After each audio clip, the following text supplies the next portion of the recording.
मैं वो रात कभी नहीं भूल सकता। पिज़्ज़ा शॉप बंद ही होने वाली थी और मैं निकलने की तैयारी कर रहा था। मैं एक पिज़्ज़ा शॉप पर डिलीवरी का काम करता था, मगर फ़ोन की घंटी बजी। शॉप बंद ही होने वाली थी, मगर फ़ोन बजा तो मैंने उठाया, मगर आगे से कोई बोला नहीं तो मैंने फ़ोन बंद कर दिया। मगर फ़ोन की घंटी दोबारा बजी तो मैंने दोबारा फ़ोन उठाया, मगर फिर कोई नहीं बोला। मैं फ़ोन बंद करने वाला ही था कि मुझे एक आवाज़ आई दूसरी तरफ से। बहुत ही ठंडी और किसी बूढ़ी औरत की आवाज़ थी वो। उसने कहा कि उसे एक पिज़्ज़ा चाहिए। मैंने कहा अच्छा ठीक है, मगर अंदर से मुझे बहुत गुस्सा आ रहा था क्योंकि ये मेरी छुट्टी का टाइम था। मैंने अपने बॉस को आवाज़ दी कि किसी को पिज़्ज़ा चाहिए इस वक्त। तो मेरे बॉस ने आगे से बोला कि तुम डिलीवरी कर दो और फिर सीधा घर ही चले जाना। पहले मुझे गुस्सा आया, फिर मैंने सोचा कि चलो टिप मिलेगी। मैंने एड्रेस को नोट करा और मैंने कहा हम पिज़्ज़ा लेके जल्दी ही पहुंचते हैं, और शेफ़ को बोला कि एक पिज़्ज़ा लगाओ।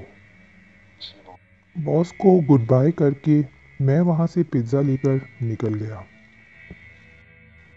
मैंने जीपीएस पे एड्रेस डाला तो एड्रेस मुझे 7 मिनट की ड्राइव दिखा रहा था। वो जगह बहुत ज़्यादा रश वाली नहीं थी। मैं उस घर के बाहर रुक गया जहाँ पिज़्ज़ा देना था। वो बहुत पुराना सा और घिसा पिटा सा घर था। पिज़्ज़ा लेके मैं दरवाजे पे पहुंचा और डोरबेल भी, मगर किसी ने दरवाज़ा नहीं खोला। कोई लाइट भी जल नहीं रही थी उस घर की। मैं सोच में पड़ गया कि कहीं ये गलत एड्रेस तो नहीं है। मैंने दोबारा डोरबेल बजाई, मगर किसी का जवाब नहीं आया और साइड की खिड़की पे मुझे एक औरत खड़ी हुई नजर आई। मैं करीब गया और मैंने जाके बोला, आपका पिज़्ज़ा मैम।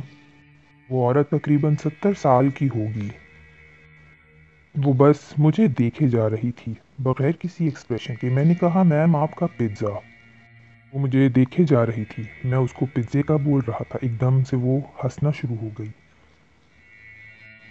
वो बहुत ही क्रीपी सी स्माइल थी। वो एक शैतानी मुस्कुराहट थी। उस वक्त मैं बहुत डर गया था। उसी वक्त मैं गाड़ी में जाकर बैठा और वहाँ से निकलने की और अपने बॉस को भी बता दिया जो कुछ भी वहाँ पर हुआ। जैसे ही मैंने अपनी गाड़ी के शीशे की तरफ देखा तो वो औरत वहीं पे खड़ी हुई थी और मेरी मुझे देख रही थी बहुत घूर कर। मेरी जान निकल गई थी। मैंने फौरन गाड़ी स्टार्ट की और वहाँ से फटाफट निकल गया। मैंने एक दफ़ा भी पीछे मुड़कर नहीं देखा और बहुत तेज़ गाड़ी भगाई। उसके बाद मेरे बॉस ने मुझे कभी भी शिफ्ट बंद होने के बाद इस तरह की जगहों पर डिलीवरी के लिए नहीं भेजा।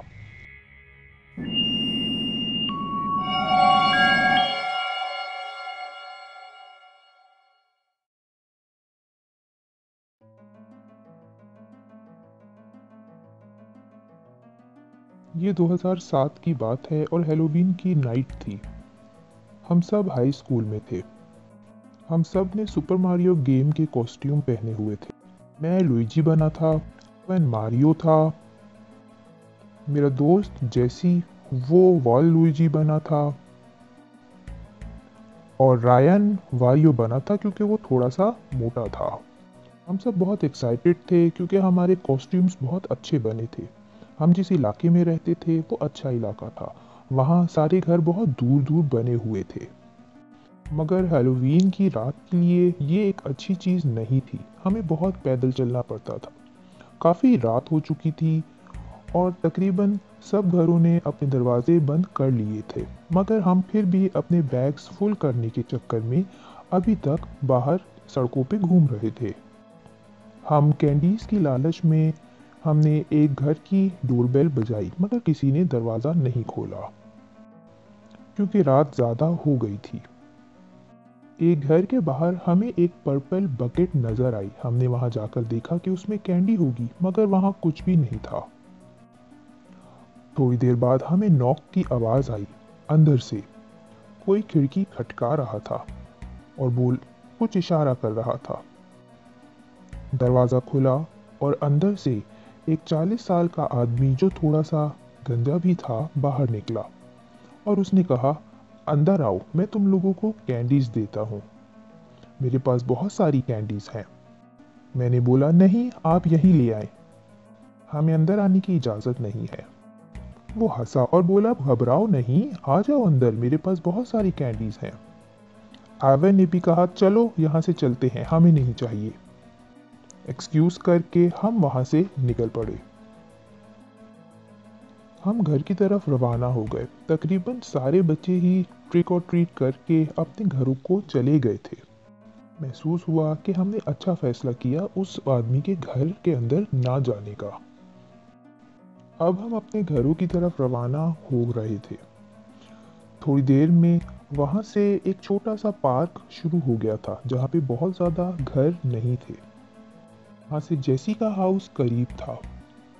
एकदम से रायन रुक गया और मैंने मुड़ के पूछा, क्या हुआ रायन? तो वो बोला कि मुझे लगा है कि शायद हमारा कोई पीछा कर रहा है। हमारे पास कोई टॉर्च या फ्लैश लाइट भी नहीं थी, तो हमने रायन को कहा कि कुछ नहीं, शायद कोई खरगोश होगा, चलो हम चलते रहते हैं। मगर वो थोड़ा सा डरा हुआ था, तो मैं उसके साथ चलने लगा और उसके कंधे पर हाथ भी रखा ताकि उसको डर ना लगे। आ जाओ रायन। थोड़ी देर चलने के बाद मुझे और आयवन को भी कुछ आवाज़ आई और हमने नोटिस किया कि रायन सही कह रहा था, हमारे पीछे कोई है जो हमारा पीछा कर रहा है। आयवन रुक के गुस्से से बोला कि यहाँ से चले जाओ वरना तुम्हारी खैर नहीं। आयवन अभी खाली धमकी ही दे रहा था कि एकदम से दरख्त के पीछे से कोई चीज़ निकली और हम डर गए। वो साया थोड़ा बड़ा सा था और हम तीनों वहाँ से भाग गए। आयवन लड़ने के लिए तैयार था, मगर जब उसने देखा कि हम भाग गए हैं तो वो भी फौरन वहाँ से निकला। हम तेज़ी से जेसी के घर की तरफ भागने लगे और हमने नोटिस किया कि हमारे पीछे जो था वो कोई अकेला नहीं, 2-3 कदमों की आवाज़ें आ रही थीं। जेसी के बैकयार्ड में हम फटाफट घुस गए। घर के अंदर जाते ही हमने उसके लिविंग रूम की विंडो से बाहर की तरफ देखा तो हमें कोई भी नज़र नहीं आया। हम अभी अपनी सलामती का शुक्र ही मना रहे थे कि एकदम से हमें जेसी के बैकयार्ड से दरवाज़ा स्लैम होने की आवाज़ आई। हमने फ़ौरन लाइट्स ऑफ कर दी। हमने फ़ौरन किचन से अपने आप को छुरियों के साथ महफूज कर लिया कि अगर कुछ हो तो हमारे पास कोई अपने आप को बचाने वाली चीज़ हो। जेसी ने पीछे के दरवाजे की लाइट ऑन की, मगर कोई नहीं था। एकदम से फ्रंट डोर खुलने लगा और हमारी चीखें निकल गई। जेसी की माँ और बहन एक पार्टी से वापस आए थे। वो फौरन हमारी चीखों पर नीचे आ गए। हमने उनको पूरी कहानी बताई कि आखिर क्या हुआ हमारे साथ। मैं और आयवन उसके बाद अपने अपने घर चले गए और रायन भी। तकरीबन 12:30 बजे मुझे जेसी का एक डिस्टर्बिंग मैसेज आया। उसने कहा कि वो मेरी माँ नहीं थी। मैंने पूछा कि क्या कह रहे हो, तो उसने फौरन मुझे जवाब दिया कि बैकयार्ड के दरवाजे पर मेरी माँ नहीं थी। मैंने लिखा कि क्या मतलब है तुम्हारा? उसने कहा कि मेरी माँ और बहन ने बताया कि वो बैकयार्ड की तरफ से तो आए ही नहीं थे, इसीलिए फौरन उन्होंने बैकयार्ड चेक करा, वहाँ उस वक्त कोई भी नहीं था। उसने बताया कि उसने अपनी माँ को जब ये सब बताया तो उन्होंने पुलिस को भी कॉल की और पुलिस ने भी उनका घर चेक करा तसल्ली के लिए। मगर जैसी ने पुलिस वाले को बताया कि एक नेबरहुड में एक बंदा हमें अपने घर के अंदर बुला रहा था, मगर हम गए नहीं थे।